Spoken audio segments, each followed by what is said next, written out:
Hey, this is Scotch Test Dummies. We got a couple of Glenrothes we're bringing you. Sherry cask and vintage cask. Bam. Let's test it. Test it!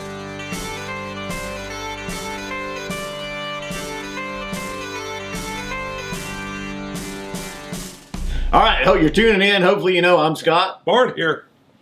Glenrothes, we got a sherry cask reserve. We've got Love the bottle shape. vintage cask reserve. These just harken back. I feel like these are from like the 1780s. And when you grip it, it's a good gripper. I don't know. It's just aesthetics. I like the aesthetics. Both bottled at 40% ABV. Nice. Scotch God shout out. Yeah, do that. Go back to our no name compass box. Compass box, Review. no name, beat. That was our 400th review. A little bit of Ardbeg in there. Ardbeg, Yeah, the big 400. and Kalila, Yeah, and Kleinlich. Kleinlich. Kleinlich. I don't know. Kian O'Hara on episode 400 comments. Great review, great channel, great whiskey. A lot of greats. That's a triple great. Just about finished my bottle of No Name, and like you guys really enjoyed it. Wow, I about finished it. Question is, do I buy another one, or do I grab the Lagavulin 12-year cask strength 2017 edition instead? Wow. It's been a few years since he's tried the 12-year-old, and from what I heard, this year's release is one of the best ever, so I can see myself maybe hitting the Laga. I told my wife to give me it for Christmas. Our review of it is coming up.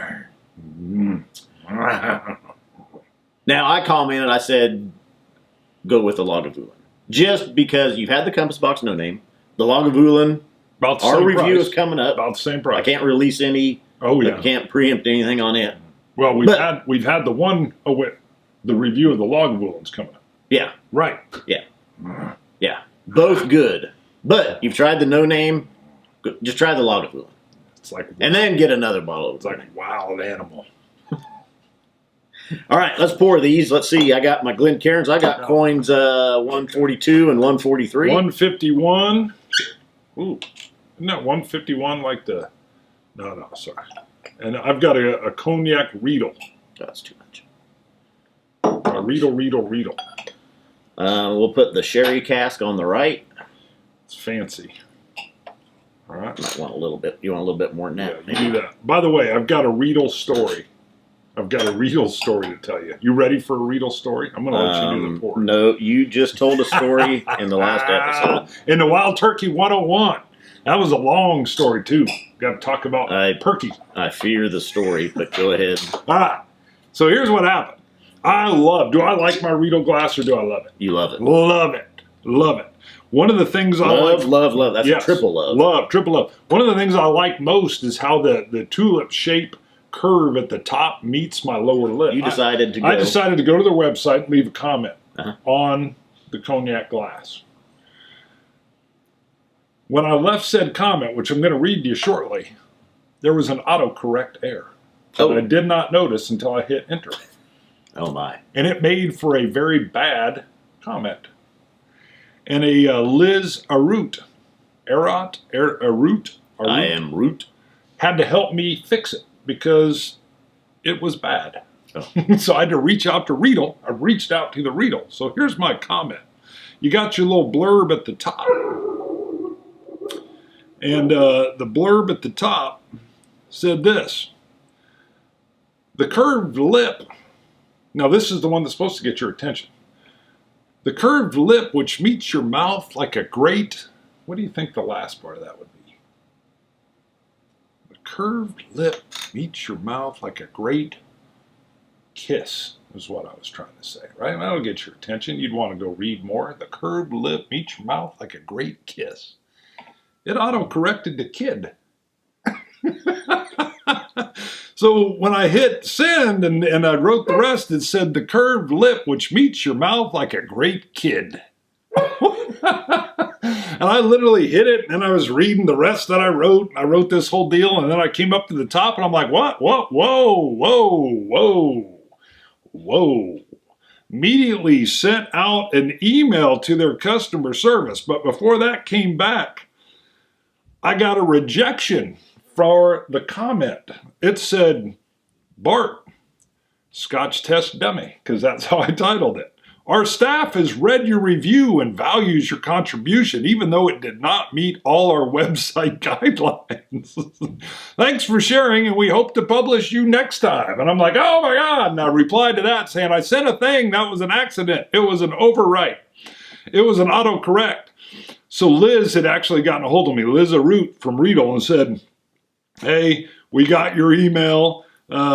She said she actually had seen it, sent it off to their people. They couldn't fix it, so they decided to reject it, asked me to rewrite one because they like it. And I said, Elizabeth, I love the glass. I will rewrite a review. And she said, thanks, Bart. Can't wait to see it on the show.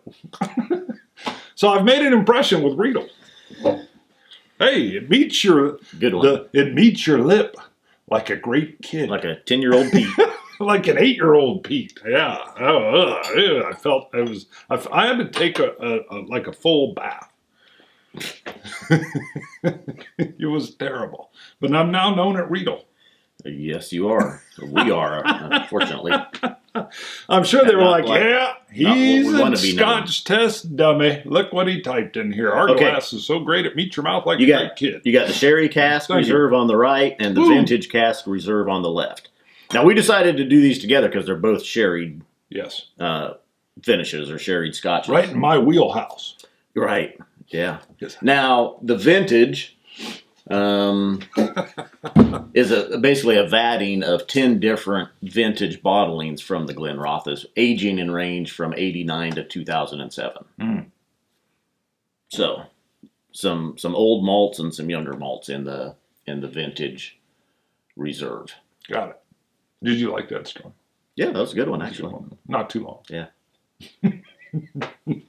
I checked my watch at one time. I know you're like, oh, did you? See, I always see him. Yeah, How long is this one going to take? yeah, I got to go watch the show later just to see your face.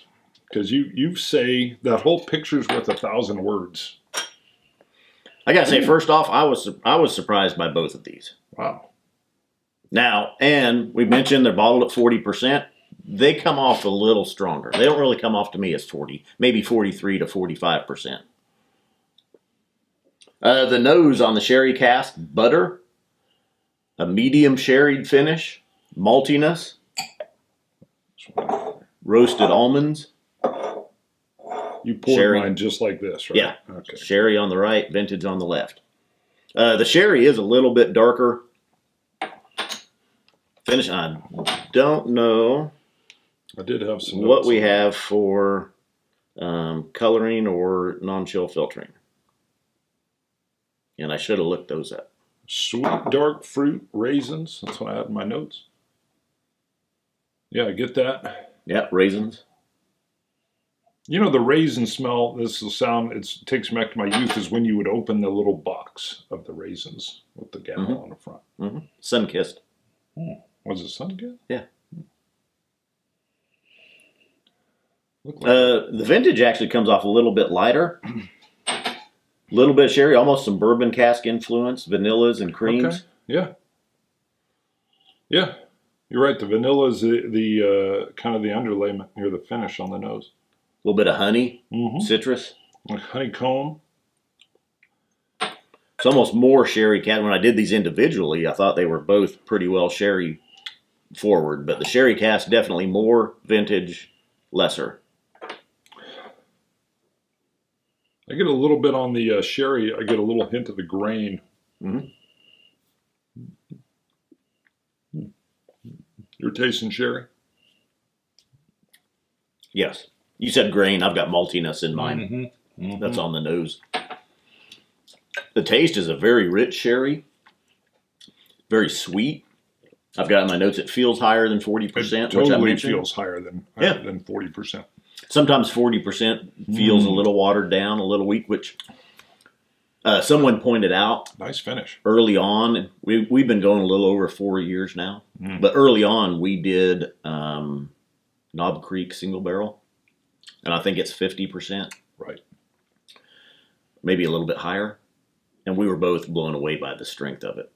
And we Really? were talking about how strong it was. Wow. So we're going to have to go back. And we needed to bring it down. And now Yeah, bottle of wow, 62, 69%. 69%. Yeah, neat is like good stuff. Yeah, we're like, you don't really even need to water Just this shows now. the evolution over time, how higher ABV. Our progression. And how my stories have gotten better over the years, too. They've gotten better. A nice buttery mouthfeel with the Sherry Cask Reserve. The sweet sherry notes and berries. Known you 22 years, you can still make me laugh. That's what I like. 22 years. It's just like fresh as yesterday. That's good. I'm draining it. Yeah. Nice legs. Sippable. You're right. The finish is velvety rich with a dark fruit. A little bit of the rind in there, kind of a cherry rind I kind of get. Somebody complained about that and said it was a skin. Turns out rind means skin. Skin. Yeah. Just throwing that tidbit in there. What do you think? I've got in my notes. I'm trying to figure out if that's Oloroso sherry or Pedro Jimenez. Wow, no, you're in your expertise there, but it feels a little sweeter. Oloroso. It feels Pedro Jimenez. Really? I'm not sure. Well, you're good on that. I'm going to defer to you. It doesn't necessarily have the real dark sherry. Almost a little sweeter. Lemongrass notes, golden raisins. Yeah. I get a little bit of a black pepper on the finish. Cracked black pepper. A little bit of spice.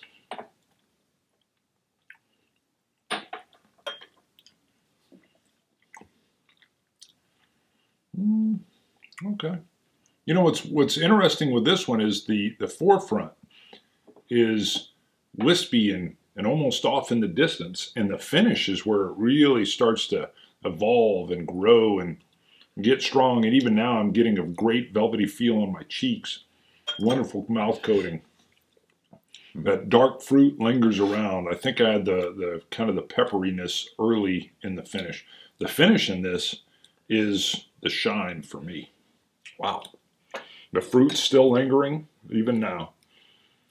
There's a little bit of the allspices in there, a little bit of the ginger, nutmeg, yeah. Feels cinnamon. Christmassy. Feels Christmassy. I'm with you. Which almost brings it back to Oloroso for me. The sweetness almost reminds me of Pedro Jimenez, and then some of that brings back Oloroso. Water brings out a little bit more of a roasted almond. See, I was hesitant to add water with the ABV, but if you're getting a little almond, let me try. I'm going to do just a drop.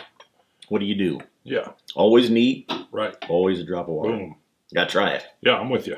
Yep. Run her through. A drop of water doesn't hurt it. No. That's interesting. I see what you're saying. Right on the forefront, you get the almond. I don't know if you planted that in my mind or because now I get it. I did not get that before. Vintage Cask Reserve.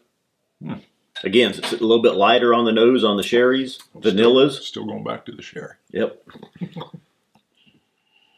Elbow just like. And what I didn't know until I tasted this was that there was sherry influence to it. When you taste it, you get it. I almost want to, let me palate cleanse with some water real quick. Well, the finish is strong in that first one, unlike the last Star Wars movie. Which I haven't seen yet. He hasn't seen it, so I can't talk about it. Let's just say though, if I was a betting man, I would have bet that you wasn't going to like it. I'm just going to say that. Why? Because you don't like anything. I like all kinds of stuff. You haven't liked the Star Wars movies. Rogue One was phenomenal. Rogue One, but you haven't liked anything in the series that they put terrible. out. Did you like the first three? What do you mean the first three? You were talking about 1, 2, and 3. The Sherry Cask Reserve. Moving on. Yeah, you better. I'm bitter. Very light sherry on the taste. I get the roasted almonds are here, a honey, a vanilla, some pears. I get a lot of honey. Honey on the forefront, A nutty nougat in the middle. Again, hides the 40% well. Nice velvety mouthfeel. A little bit of a bitter almond on the finish. How about a milk chocolate? You get a milk chocolate. Searching. Caramel. Really? Mm-hmm. I don't get caramel. Mm. Like a burnt caramel? Just like the little caramel squares that are in the clear cellophane wrappers. You know, you Really? just wrap them in here. Love those. Getting that.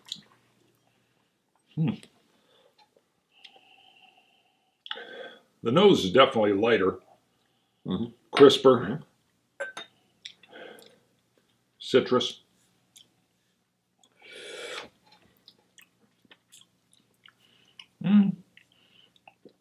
All right. I see a little bit of your caramel on the forefront too. You'll see me and you'll raise me a nougat. A nougat. I'll raise you a nougat in the middle. A nutty nougat. The finish here just disappears on me, though, especially in comparison with the sherry. I have to really angry chipmunk it. That's a circular inhalation I use to bring up the kind of the mouth taste again. You haven't had a Velvet Elvis made a long time. That hasn't come around. Nah. Miss it. A lot of people watching nowadays that might not know what Velvet Elvis is. You're going to have to go back and watch that was episodes. our safe word. That was our safe word. Right. We actually had to put it out to the fans to come up with because I needed a safe word to make Bart shut up once in a while. Yeah, because it was he could just go Velvet Elvis, and then I had to stop talking. Now, who was it though? I don't remember who came up with it. He's yelling right now. It was me. Because it was a commenter that comments a lot, and I can't remember on the spot either.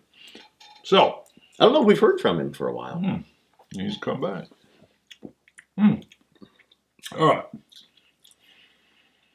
This has a little bit of the astringency, the dryness, almost like a wine would have too. My mouth has a little bit more of that. Like I've had a cotton ball and it's drier. Leaves me those citrusy, a little bit of that pear. I get what you're saying. There's a light, for me it's a real light caramel. I'm using the different pronunciation. Tomato. Except nobody says tomato. If somebody came up and said, I'm drinking tomato soup, I'd go, weirdo. Weirdo. What is it? Papa Tomato, Mama Tomato, and Baby Tomato are walking down the street. Right. Yeah, I'd be like, I'm walking away from you if you said that at the bar. I'm going 90 on the sherry cask and 88 on the vintage. Wow. Well, I would agree with you that this one is higher. I'm going to say, I would say 89, 87. You've got to, I mean, here's the deal. It's a very good quality dram. It's just on that crisper, lighter, drier side. So it's good. Not quite my wheelhouse, but if I'm trying to think, this would be something I would want to pair with like a dessert. I could see this paired with a cheesecake because of the way it works. And personally, I'd love to do some food comparisons sometime. What are you looking for? Well, we did. You got it back here, the Glenrothes Peated Cask Reserve. Right. We found it a good whiskey as well. Right. You disappointed because it's peated. Right. But it's like 3 ppm. That's my bias. Yeah. But still, it was a good. Yeah, it really was a good. Had a good mouthfeel, good taste, good whiskey. That's the problem I have though. When I see peated, I'm like, oh, I must have. I don't know. It was like a Yoda thing. Well, and so I thought that with the sherry cask, I was like, you want an explosion. Well, no, I thought. I bet there's like 3 ppm sherry in here. It's labeled a sherry cask. Let's see what we get. So I was really surprised by it. I thought it was delicious. Very good. Is it worth it? Now, these were sent to us. This is sponsored. Yeah. Edrington Group sent us these to review. Like a whole group. I know, and I'm looking online and even locally, $40 to $60 range for both of these. Anywhere in between there, right? Mm-hmm. Yeah. Yeah. Definitely worth it. Yeah, I think Definitely so too. worth it. And I think that, honestly, is where our review is good. Because if you want something that's lighter, or maybe you have a spouse that's more of a wine drinker, I think this one really hits that spot. And I think it would pair great with really, really sweet desserts, especially around Christmas time. I think that's beautiful because I'm still getting that nice dry astringency with some of that hint of caramel in there. This one, it's not a sherry bomb, but it has such a wonderful elongated finish that I find that to be the enjoying part of that dram for me. It's close to sherry bomb. Oh, it's no. right on the border. No, a bomb is where you're just like. Okay. Let me say it had more sherry influence. It was. Yeah, it exceeded expectations. I don't mean it as a negative that it's not a sherry bomb. Right. No. Yeah. I didn't take it that way. Okay. Um, There's a lot more complexity in here. Traveling dummy. Do it. Ooh, I like that. Whiskey for my motorcycle on Good. Instagram. Do you have the picture up yet? And Whiskey for my motorcycle is one of our Patreon supporters as well. We'll put it up there. Yeah. Bam. It's up there. Look at that. He's got his Scotch Test Dummy whiskey hats. Yes. In the freezer. Right. By the ice cream. What's he going to do with them? And his whiskey stones. Yeah. Is he going to actually drop them down in the whiskey and have them chill it? Well, he says it's kind of like who needs whiskey stones when you have Scotch Test Dummy coins Bam. or chips? Look at that. So he's going to dip them right in. So that's an alternate use for our coins. You can keep these in the freezer, and if you got a rocks glass, throw them in there to chill down your whiskey. I'd make for some dirty dummies. I'm not sure how the ceramic does with the whiskey. Yeah. Does ceramic really send off the chill or whatever? I don't know. You should try it. We will have to try it. But thanks for Whiskey for my motorcycle for the alternate use And for I love our the whiskey hats / chill. Yeah. It's December 23rd. Bam. We'll time date this one. Sometimes we do, sometimes we don't. But Christmas is coming up. Merry Christmas to everybody. Happy Hanukkah. 2017. Yeah. You say happy holidays. Kwanzaa? You can. There's people that celebrate. I just You say say happy holidays. Covers Happy it holidays. All. Covers it all. It's all Jackpot. that. You want me to yell out? Scotch in there. Is that Are what we you're ready? looking for? I don't know. Is there anything else to throw in? No, it's Do like you have jackpot. Jackpot on the Happy Holidays. Oh. Jackpot. You did say these are review bottles. Yep. We retain all editorial control, though. I did not say that. I'm saying it. Okay. Good. Scotch it! You Scotch guys! Cilantro. Dummies! I'm growling.